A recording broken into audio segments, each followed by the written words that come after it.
And without further ado, today's forum will be given by Geremy Grant, Assistant Professor and Program Director of School Psychology, and he will be telling us today about a podcast that he co-hosts. Take it away.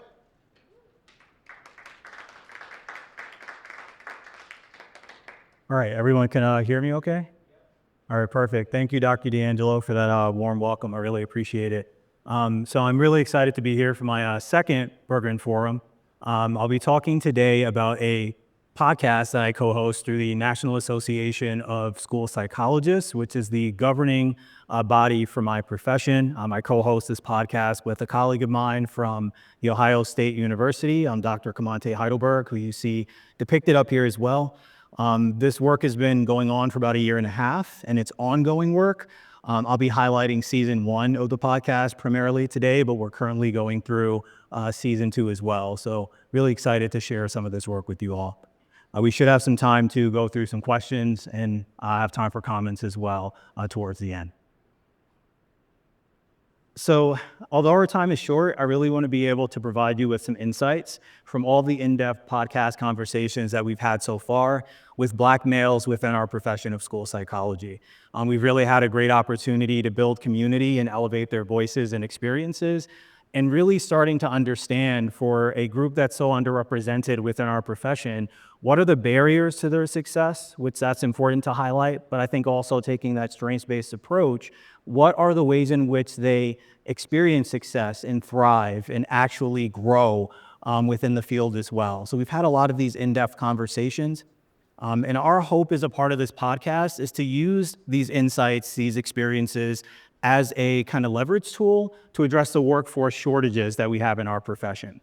As you guys probably know, there's a huge mental health shortage in terms of the availability of viable professionals to support youth and families. And when you start to look at things demographically and break things down, the shortages become even more disproportionate when you start looking at minoritized professionals within mental health.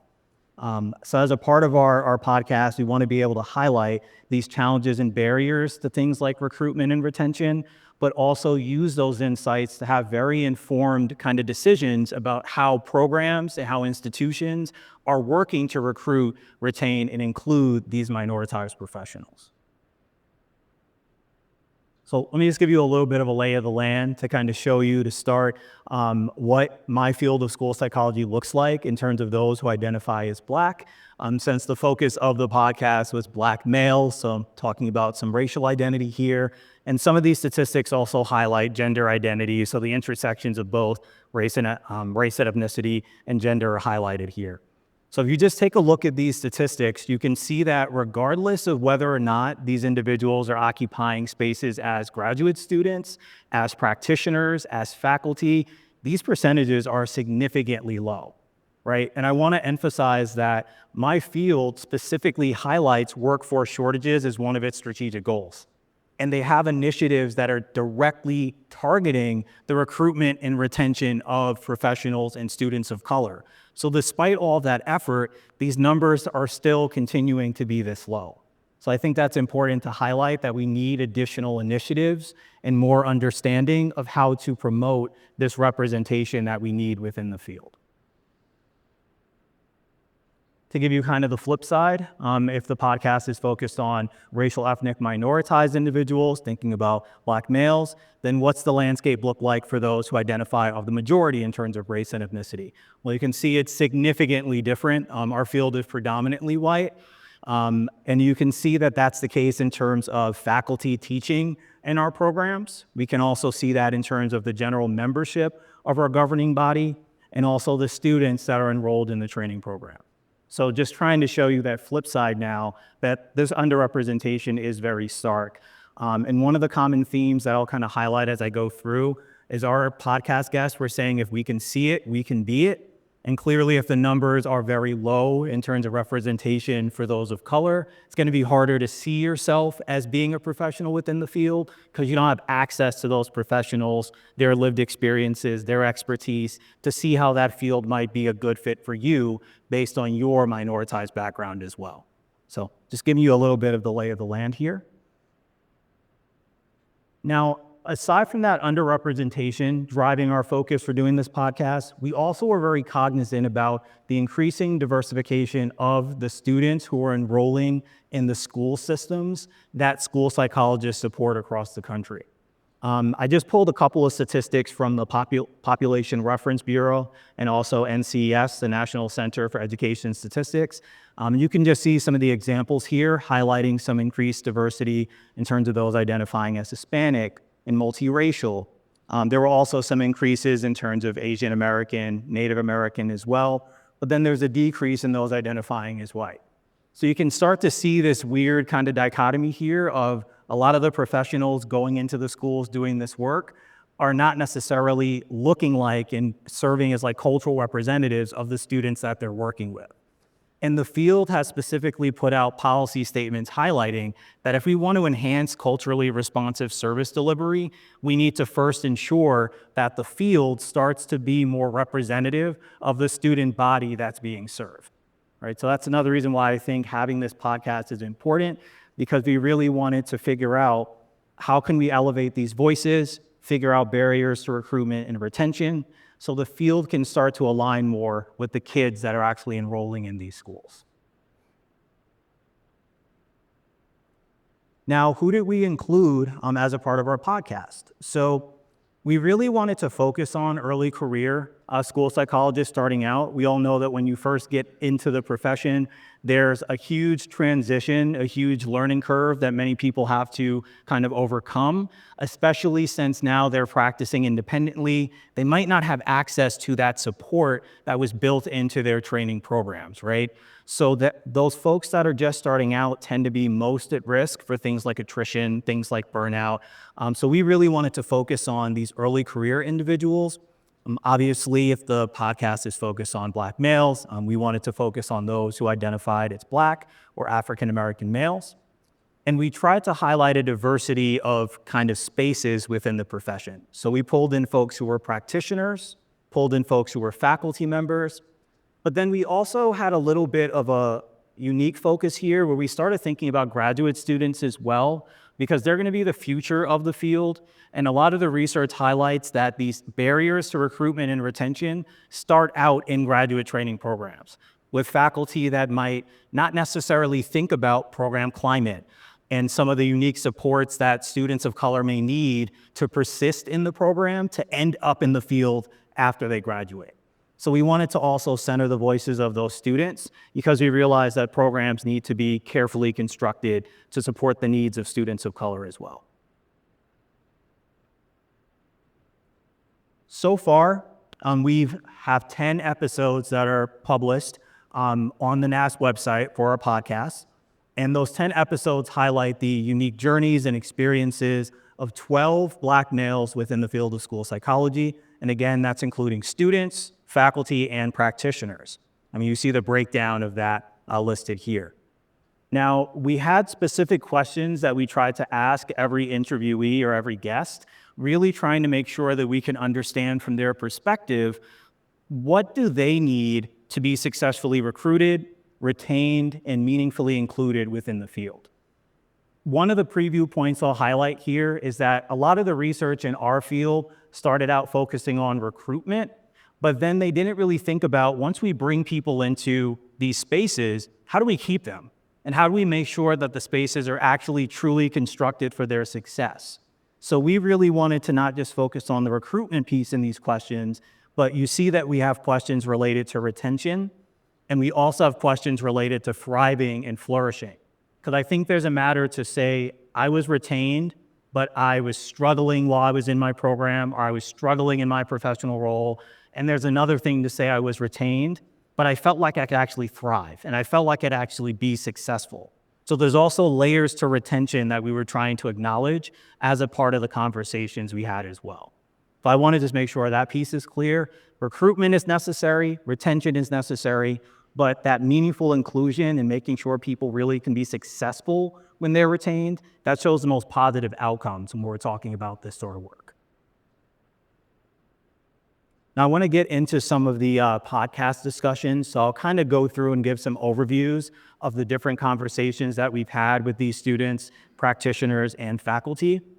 And then towards the end, I'm going to share some strategies based on what people shared.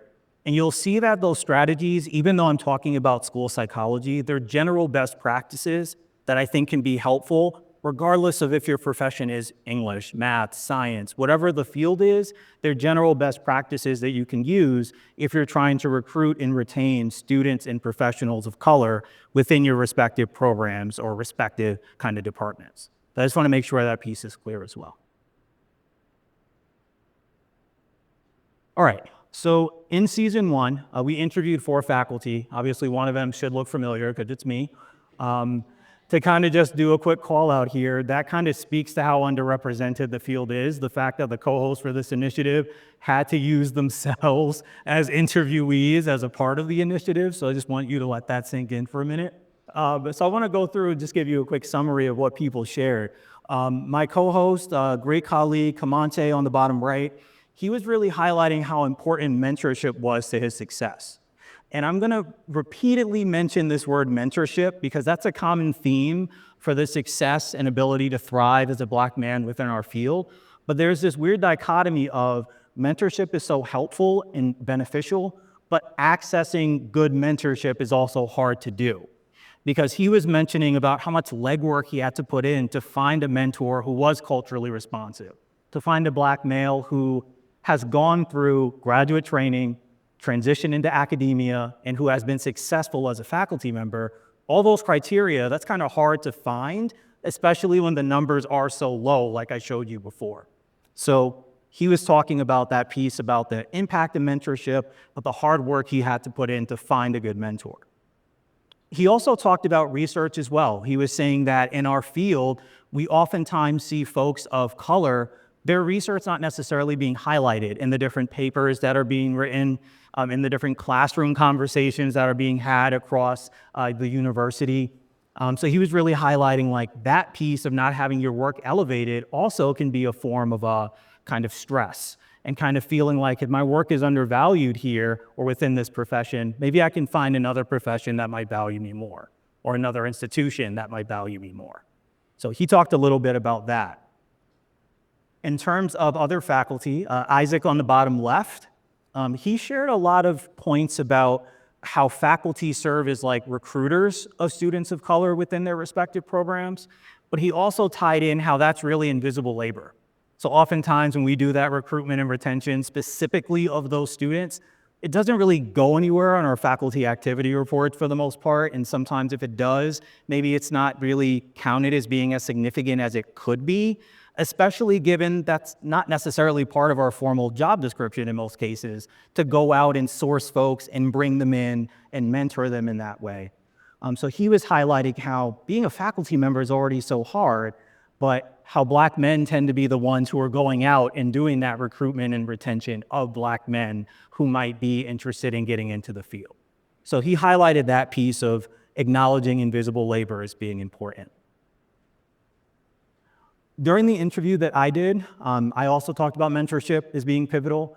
I said kind of flat out that I would not be a faculty member in school psychology if I didn't have a Black female as an undergraduate professor in a school psych course that I took. She taught an intro to school psych course. But before that point, I had no idea what school psychology was, didn't really even know like what I wanted to do, even though I was interested in psychology and education.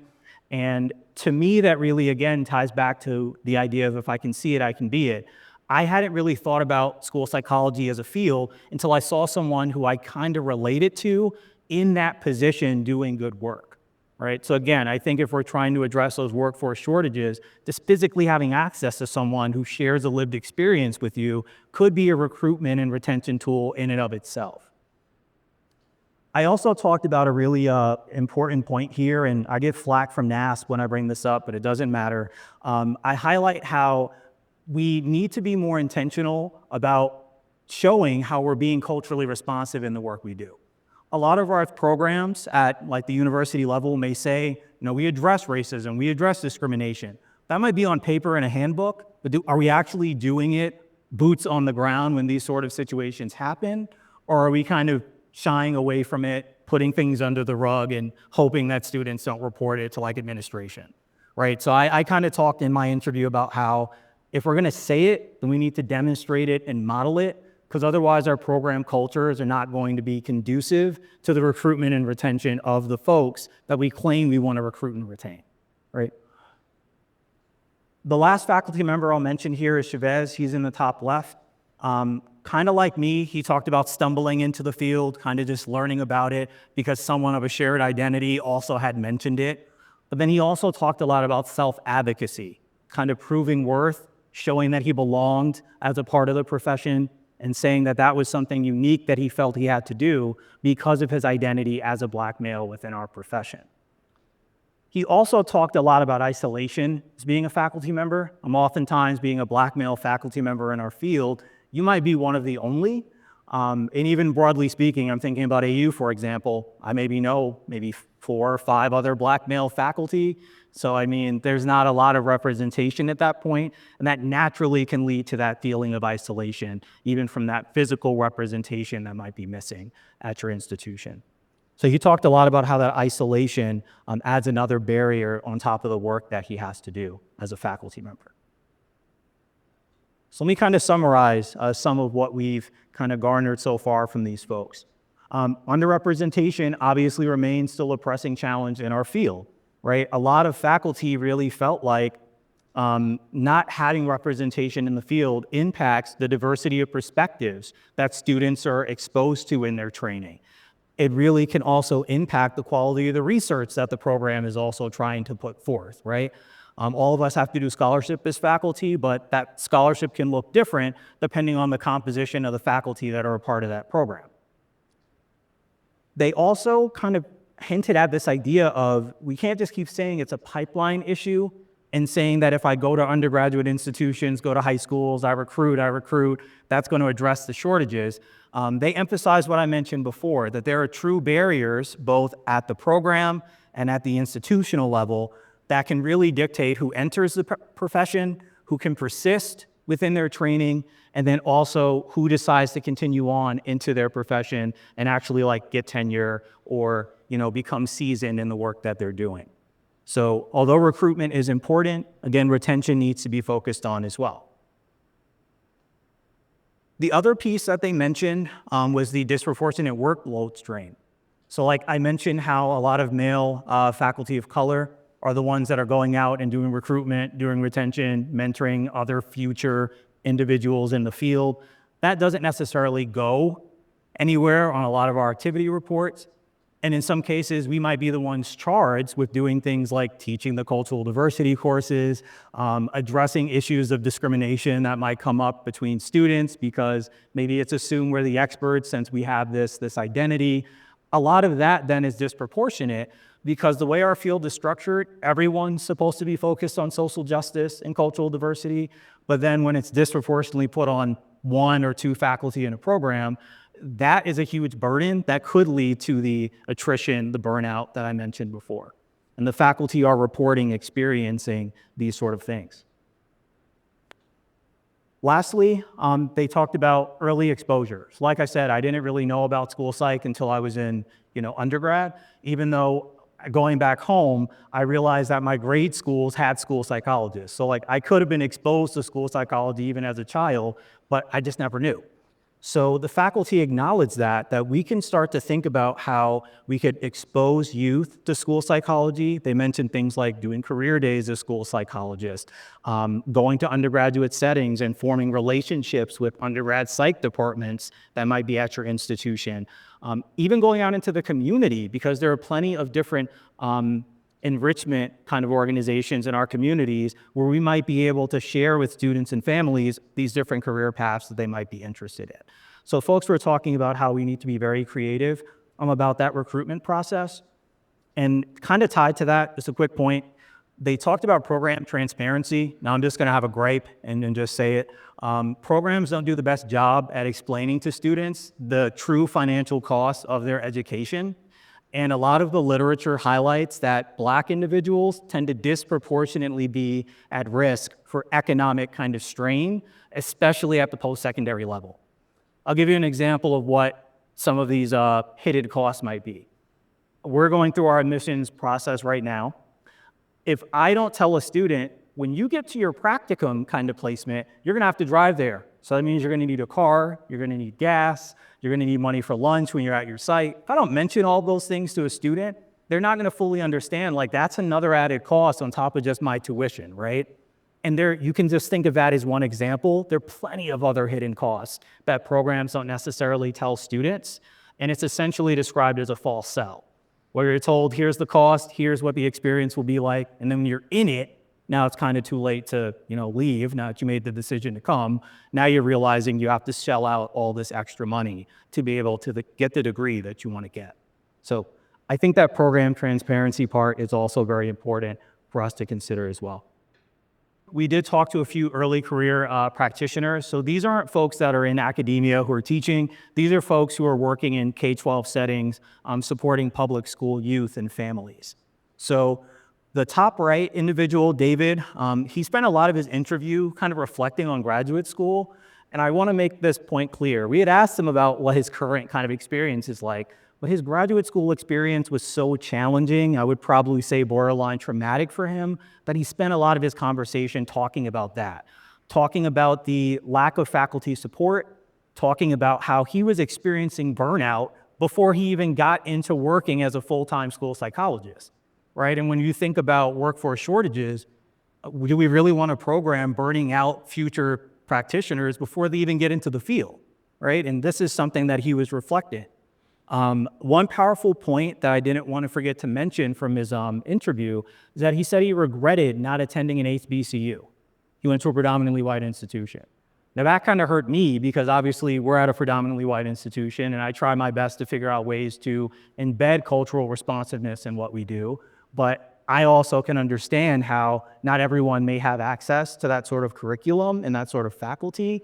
And that makes me worried about the future of our field for those folks who feel like they can't go to certain institutions because of the composition of the faculty and the program. He did say that to address some of these urgent needs in our field, he said that we need to connect Black men to one another, so building in a community of support. And he emphasized how there are different organizations where we can do that. NASP does have specific committees for graduate students, for early career professionals, where you can meet folks who share similar backgrounds with you.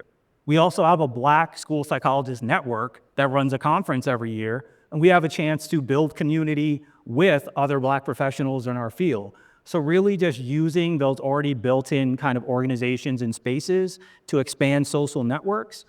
So even if a student is just the one of the only in the program, they still can expand their social network and feel connection, even if those shared kind of identities aren't physically on campus, if that makes sense.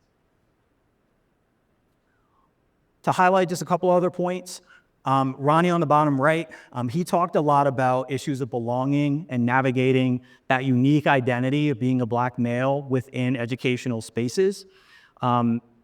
Education within the US has a lot of anti-Black misandry, so it's not just anti-Blackness, but also anti-Blackness tied to being male.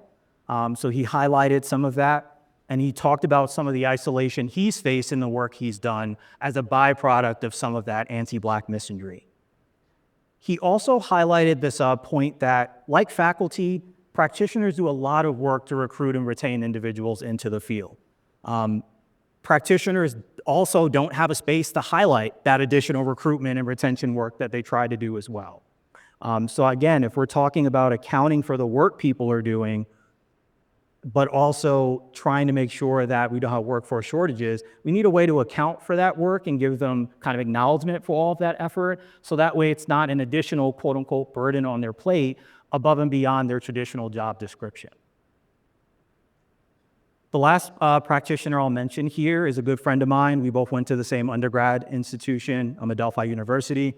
So Marlon Lewison on the left, he talked a lot about how Black men pour from their cup quite often for the field, and really are the ones that tend to support the Black children, the Black families within their community, but then how the field doesn't often pour back into them, right? And really trying to emphasize how, if this is a systemic issue, then why is our governing body, NASP, not figuring out ways to give us spaces to feel more rejuvenated and more supported in the work that we're doing? So I really appreciated his point because we oftentimes are pouring from empty cups, and that obviously contributes to the workforce shortages that I mentioned before.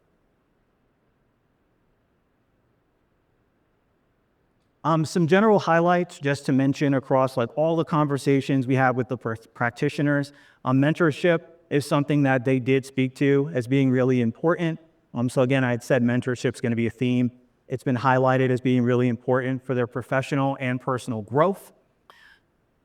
They also had highlighted intersectionality. So this idea of, you might see some research that says, how do we recruit and retain Black individuals in the field? You might see other research that says recruiting and retaining males. These practitioners were saying it's not enough to think about these identities separately. You need to think about how these identities overlap within these K-12 settings where people are working, and how the overlapping of those identities really should inform the interventions we're using to support professionals. And then the last piece, we've kind of talked about this, navigating belonging. A lot of them then talk about the issues tied to feeling like they really fit in, feeling as if they were isolated. And one of the practitioners we spoke to talked about first-generation status as well. So that added layer of, what if I'm the first one in my family who got a graduate degree, who is doing work to this level? Who do I actually turn to get support and actually get guidance from? You might not be able to turn to your family if you're the first one. And then, like I mentioned, given the underrepresentation in the field, you have to put in a lot of work to find someone who looks like you, who has gone through a similar level of training.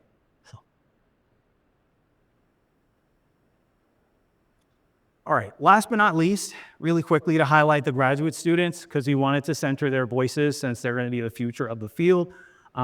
We interviewed 5 of them. The reason why it's 5, but there's only 3 episodes, is one of these episodes was a panel. So we brought on a few of them in one episode, and they all kind of took turns answering some of our questions. I'll start off with Kendall Kelly in the top right. He discussed a lot of the barriers that Black men face in entering the field, and he really emphasized how one of the biggest barriers is that faculty kind of training and the faculty readiness to actually be mentors and kind of stewards of cultural responsive work. He really highlighted how programs have a very sensitive kind of role in the development of future practitioners and professionals. And if programs don't honor their commitment to the students that they're bringing into the program, they can do a lot of harm. One thing that I will mention that he highlighted in his interview was that he experienced some harm as a part of his program experience, and he actually shifted to a new program because of the harm that he experienced from faculty and peers in his initial graduate program he was a part of. So he's really big on figuring out how can we hold programs accountable to ensure that students feel safe, feel valued, so we can start retaining people from the start. The bottom right individual, Demetrius, he's also a graduate student, and he discussed the significance of mentorship and being able to thrive and be successful. And he highlighted the value of having Black faculty and having access to them within his training program as a means to kind of persist, especially when his training program became very challenging for him. And then lastly, the other 3 individuals depicted were part of a student panel, and they all talked about this idea of, although I knew I wanted to be a psychologist, I didn't know about school psychology. So kind of that point I was mentioning before.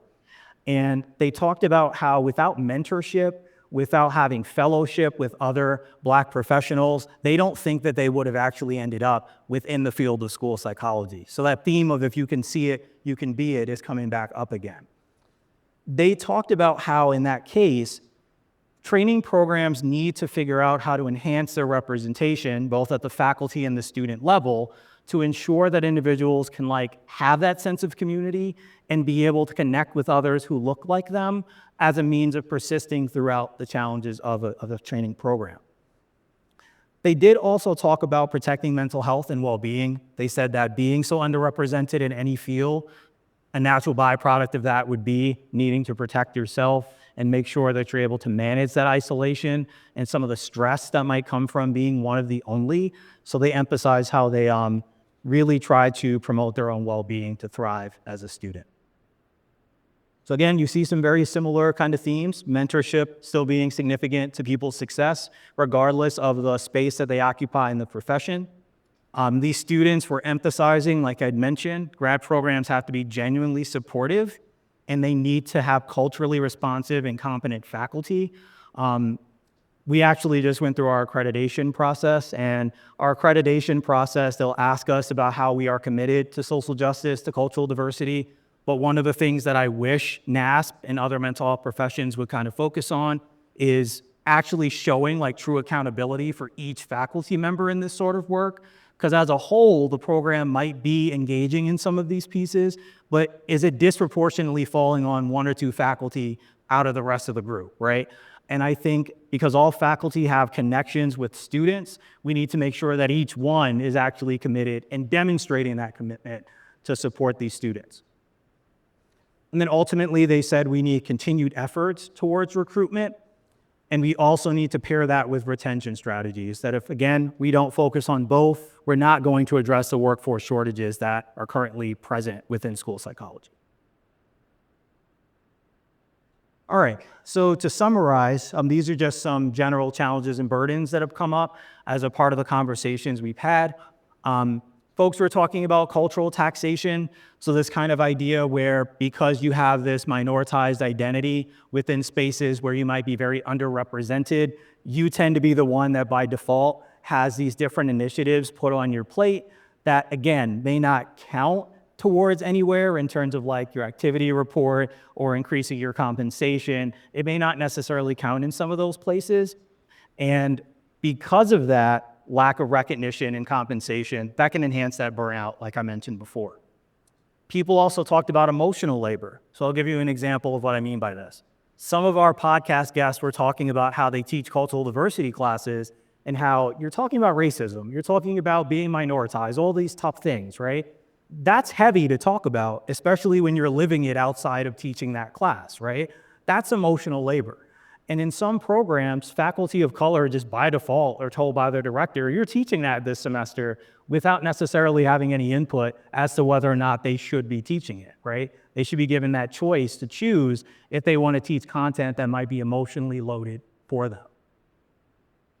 There's also that piece of cultural and geographic isolation as being a challenge. So I think in some cases, institutions might be geographically isolated. So I'm thinking about how it's harder to get to metropolitan areas where you can see representation in professionals. And then the institution itself might have a lack of cultural representation as well. So they were talking about those two forms of isolation as being impactful. And then overall, this exposure to bias, discrimination, and racism.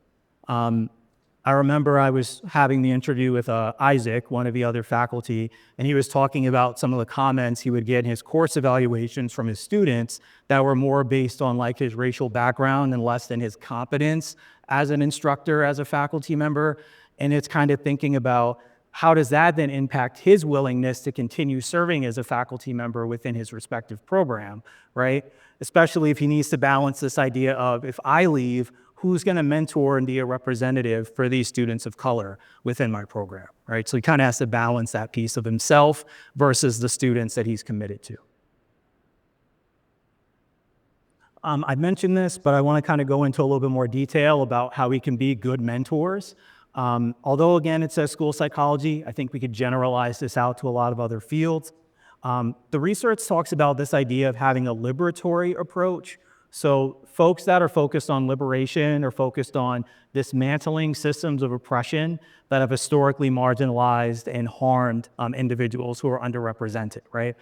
And this liberatory mentorship stance really starts with the mentor really acknowledging like what biases, what privileges, what are some of the like individual characteristics that I'm bringing to this mentor-mentee relationship that might lead me to be blind to the needs, the successes, the strengths of the mentee that I'm working with. So part of this approach requires critical self-reflection, but part of the approach also requires sharing power. Some mentors don't ask the mentee, how is this relationship going? What are the things that you need from me? How can I be most supportive? Some mentors just construct the conversations every session and don't ever give the mentee space to share their input, share their insights. So this liberatory approach is also about sharing power And it really kind of is focused on this idea of, especially when there's cross-race relationships, in general, society of power is disproportionately distributed. We don't want to have that same disproportionate distribution of power in the relationship between the mentor and the mentee, if that makes sense. The other piece I think is important is even if your program doesn't have access to a lot of representation across cultural backgrounds, the literature talks about how if you're at a university like we are, you might have access to other professionals that have culturally diverse backgrounds in other departments. Maybe you might have leaders thinking about like a chief diversity officer or someone else in an administrative role that could serve as like a touch point for these students of color, even if they're not within the specific program that those students are in. So really thinking about leveraging the various departments and various faculty and staff that you have at the university to have some of these cross-department, cross-institution relationships that could also serve as a source of mentorship and support for these students, and also for faculty and staff as well. To support students, they do talk in the literature about a few different best practices.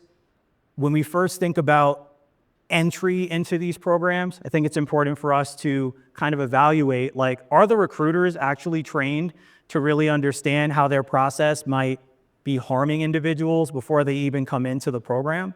So I'm thinking about how admissions committees need to consider anti-bias, anti-racist related training to really understand how they can engage in conversations with these prospective students so they don't end up committing harm before students even enter into the program, right?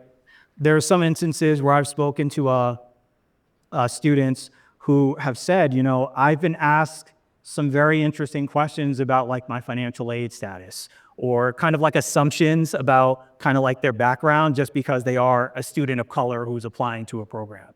That sort of assumption being made about someone's background not only affects their likelihood of applying to your program, it also affects the likelihood of them applying to any other program as well. And I think it's important for admissions recruiters to understand, even if they don't end up coming to your program, you have a responsibility to ensure that they still come into your profession. So you don't want to leave them with a bad taste in their mouth related to how professionals in their respective field might be thinking about their background. So the literature does talk about really training these admissions recruiters in that anti-bias, anti-racism kind of perspective. I had talked about the second point already, hidden costs. So I think just being very transparent about those hidden costs. If you have training that's off-site that people have to drive through, like being transparent about that and whether or not the program actually funds it. Another example I can think of is if your programs require students to get memberships into professional organizations, like mine requires students to become members of 2 different orgs, but we don't necessarily pay for that. That's something that we have to make sure we tell students up front so they know if they choose to come to us, they're gonna have to spend money on that as well. Just really being clear about that, because I mean, you guys probably already know this, going to school is a very expensive venture, and it's really hard if you already have shelled off a certain amount of money for that venture, and then you get into the experience and you're like, oh, I have another $2,000, $3,000 I need to find out of nowhere. How am I gonna get that money? So really being transparent can be helpful so folks can plan accordingly for their education. I think involving current graduate students is also important. Faculty sometimes can be a little blind to the specific dynamics that are happening in the day-to-day in their program, especially since we may not necessarily see issues related to bias or discrimination in the classroom, since usually students tend not to demonstrate those sort of things while we're physically there with them in the educational space. But students themselves may be able to speak more authentically to what they're facing day-to-day within the program. So what we do as a part of our admissions is we have current graduate students speak to prospective students about the program experience, and the faculty are not there as a part of that conversation. We allow those students to just speak authentically to their prospective students and to give their insights. We found that to really help those prospective applicants really see that we trust our students, but it also allows those prospective applicants to really understand what student life will look like when they come into our program. I've talked a little bit about addressing and preventing racial microaggressions, and I've also mentioned a little bit about expanding those student support networks through like the different professional organizations that your field might have. So I want to kind of touch on a couple of other strategies really quickly before I open up the floor for questions. Okay, so to support faculty and practitioners, we definitely want to assess our hiring practices. So thinking about from when I'm posting a position for a new faculty member, a new staff member, all the way through to the final decision that's being made, making sure those committee members on the hiring committee are really thinking about, have we gone about this decision in a fair way? Were there any particular biases or preconceived notions that I was operating off of when I was making decisions about these prospective faculty or practitioners? And that sort of thinking is really important for those people that can influence institutional change, because the people that do the final sign-off for these hiring practices, even if the committee themselves is pretty mindful of this, if the person doing the final sign-off isn't, and they have the final say, they might veto someone because of a bias, because of a prejudice that they're blind to. So it's really important for everyone as a part of these hiring processes to be aware of like what they bring into the process and kind of check themselves along the way. Engaging institutional leadership to promote change is also important. I don't expect any one person to move the world in terms of recruitment and retention, but I do think that if anyone can, it would be those folks who can influence policy and influence the procedures of an institution. So at a university, I'm thinking about like provost, president, those sort of folks. And then in a school setting, I'm thinking about principal, superintendent, those sort of folks, and kind of engaging them to kind of really get them to understand what are the needs of your staff and faculty. And parts of how we can really get to that is by really just providing spaces like the podcast that I mentioned to let people share, like, what is my experience within this space and what do I need to thrive and be successful? Good institutional leadership would provide those sort of avenues, whether it be through focus groups, needs assessments, exit interviews if people do choose to leave an institution. They would use these different avenues to then inform, like, what do we need to do to shift our climate and our organization to make sure that when people come, they actually are willing to stay, right? And usually it's those leaders in an institution that have the authority to make those very broad systems changes. Obviously, have your workload match the salary. I talked about some examples of how folks get things put on their plates that might not actually be compensated for. Maybe there are some ways in which we can start to account for those experiences, both in terms of compensation and recognition. I think offering job flexibility is important too. So instead of just placing certain responsibilities on people's plates because of their background, like actually making sure they have some autonomy and say in what they're doing in their day-to-day work. And then lastly, really just ensuring overall that the institution is focused on creating a positive racial climate and is responsive to needs. I did say doing a needs assessment is important and getting feedback. If you get all that feedback and do nothing with it, then essentially what was the point of gathering that data? I know you all are like, who would do that? But the literature does show that does happen. We gather the data, we talk in circles, and then nothing happens with it. So I think it's important that if we are going to try to foster this type of climate that's healthy, we have to be responsive to the needs that come up when they come up. And then lastly, future directions for the rest of season 2. So a lot of the folks I talked about before were early career, but we are expanding now to think about more seasoned individuals in the field, those folks that have been in the field for more than 7 years, because we want to glean from them, like, how did you maintain yourself all this time within the field? And looking back, like, what got you into the field? What helped you to be successful? So really now focusing more retrospectively on how can we learn from these veterans to better support the next generation of school psychologists. And then that's kind of it. Well, thank you guys.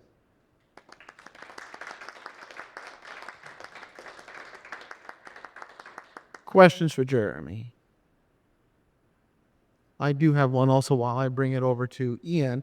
You danced really close to the answer to my question, so if you said it, I apologize. No, that's okay. Regarding the retention, either in the graduate school or in the field of employment, did you notice which, if either, impacts retention more? Identifying colleagues as similar to oneself or identifying the mentees as either of those impacting retention more? Yeah, so I think the community piece is really important because I think generally speaking across the practitioners, the faculty, and the students, there's this general sense of like isolation, trying to find that common space where you could be your authentic self. And I think that sense of community and finding folks who look like you, who have gone through similar experiences as you, that's been really important. And I feel like that sense of community is so necessary regardless of the professional space that people hold on to. In terms of finding the profession and navigating some of those more like critical situations. So for example, I experienced discrimination today as a student, as a faculty member. Mentorship is really helpful for that. Kind of figuring out how do I get into the field, and then how do I navigate these critical touch points when they come up in my experiences. But for the day-to-day, that community can be so helpful because now you have that social network that you can reach out to, whether it's a critical touch point or not. Hopefully that answers your question. Hi. Hey. I was wondering about your view on the role historically Black colleges might play in this. It seems like it could be a positive or a negative to a certain extent, in that you would go and you would go through the program as a school psychologist, and you would be, you'd be with other school psychologists. But then once you leave that experience, you're out into a broader community, and you might be viewed as more of a specialist as a Black school psychologist. And I'm just wondering, is it a net positive overall? You're building a network, so there's good parts. Yeah, so I think there's some elements to that. The community piece, having the built-in mentorship is there. Having access to the school psychologists that have the lived experience, have applied their expertise in ways to support like communities of color. You have all of that. But it's interesting to ask this question because I went to a conference about a month ago, and there was a faculty member there who teaches at an HBCU. And I was very surprised to hear from her the level of competitiveness that occurs between faculty, the challenges that she feels like she almost has this bar to reach that might be unattainable. And this idea of like, she almost felt like it was a false sell because she was Black going to an HBCU, thinking everything will just fall into place because everyone in the space will look like me, have a similar background, but that didn't necessarily pan out.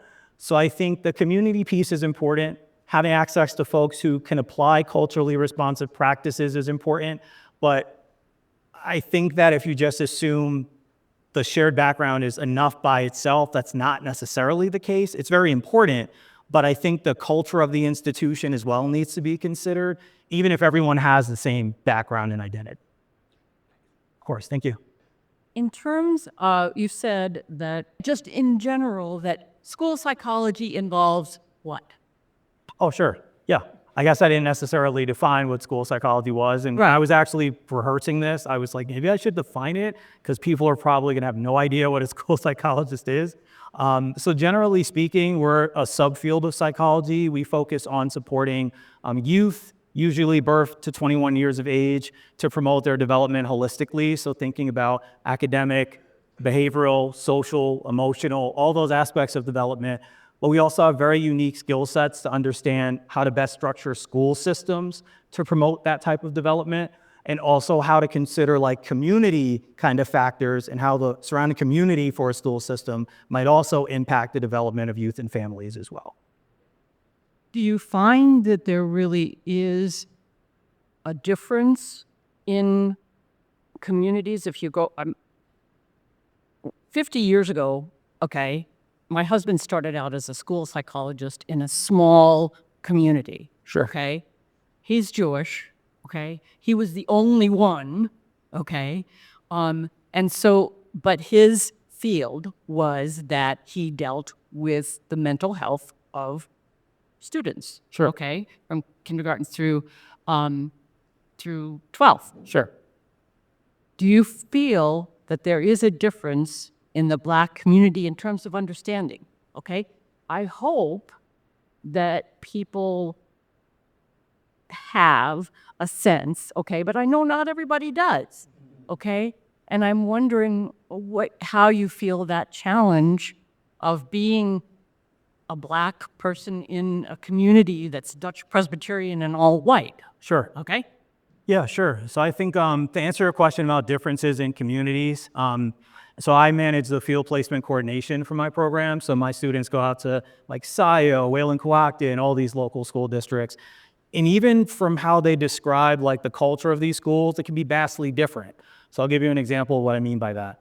One student had told me that in Sayo, parents have a harder time like getting into the school building because the school doesn't have a culture that promotes like allowing parents in just for regular like access. Whereas when I was talking to one of my students who goes to Hammond Sports, he's like, there's parents in the school all the time. They're very kind of integrated within the school culture. So just from that, I think, yes, there is a difference just even within racial group. If a school district's all white, another school district is all white, I think there's going to be differences in kind of how the value of mental health services is perceived and also kind of the access that families have to those services, or at least their perception of having access to those services. I think that can be different. In terms of being Black, there's a lot of stigma related to like how mental health can be perceived. And I think that's also part of where we might run into the shortages tied to groups of color, because there can be some stigma within our culture about seeing certain providers and how some folks may choose to, for example, go and consult with a church kind of leader or religious leader rather than necessarily opting to go to a mental health provider or some other sort of psychological service provider. So I think that culture piece and how folks are raised to perceive stigma does definitely play a role in that. But I have seen some of that stigma play out in terms of how my students talk about how people are accessing and thinking about services, even in our surrounding communities around Alfred as well. Yeah, sure. You had the very dismal numbers for Black male school. How do they compare to, let's say, Latinos or even females? I mean, are there drastic differences? Yeah, so interestingly enough, the field of school psychology is predominantly female, predominantly white female. I should clarify that. Predominantly white female. But in terms of those who identify as like individuals of color in general, the numbers are very low. So when we're thinking about Hispanic and Latinx, if we're thinking about Asian American, Native American, these numbers are very low. I would say they're quite comparable to Black school psychologists as well. Thank you. Join me in thanking Geremy again. All right, well, thank you.